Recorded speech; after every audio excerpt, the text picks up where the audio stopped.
একটি পরিবারের দুই যমজ বোন ছিল।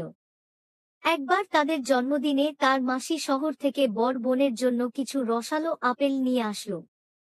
দুই যমজ বোনের মধ্যে ছোট বোন ছিল খুবই পরিপাটি, গোছালো ও চঞ্চল স্বভাবের। এজন্য সে সবার কাছে একটু বেশি গুরুত্ব পেত। আর বড় বোন সবসময় পড়াশোনা নিয়ে থাকত, নিজেকে পরিপাটি ও গুছিয়ে রাখত না।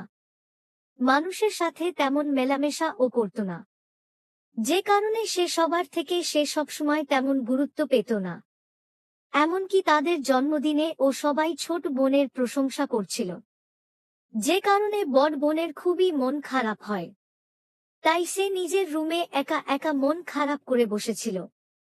তখন রুমে তার মাসি আসে, তার পাশে বসে এবং তাকে বলল সে যখন ছোট ছিল তখন তার সাথেও এমন হতো।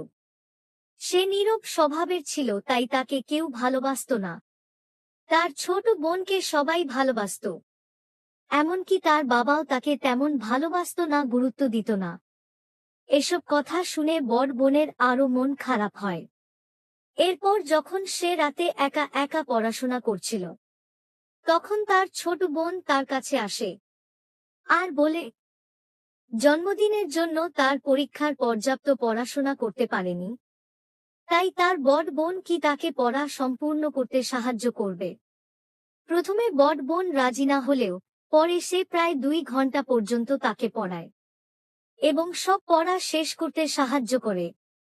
পরের দিন পরীক্ষাও খুব ভালো হয়।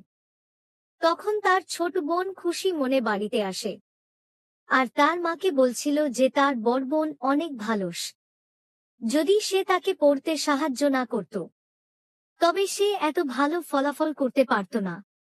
এসব কথা তার বড় বোন আড়াল থেকে শুনে আর এগিয়ে এসে বলে, তোমাদের আর আমাকে নিয়ে প্রশংসা করতে হবে না।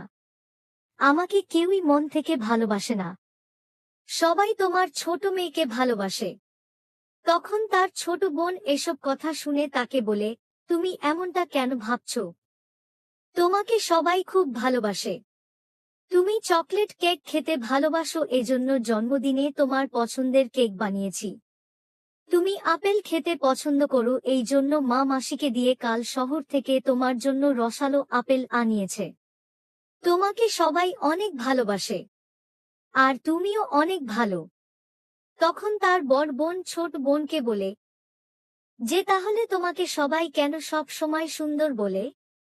তখন তার বোন বলে, এমনটা কখনোই না, কারণ তুমি আর আমি জমজার কারণে আমাকে সুন্দর লাগলে তোমাকেও তেমন সুন্দরই লাগবে। হয়তো তুমি সবার সাথে তেমন মেলামেশা করো না, একা একা থাকো, এজন্য তোমাকে সামনাসামনি কেউ হয়তো বলে না। তখন তার বড় বোনের ভুল ভাবনা ভেঙে যায় এবং তার ছোট বোনকে জড়িয়ে ধরে বলে, এমনটা ভাবা আমার ভুল হয়েছে, আমাকে মাফ করে দিও।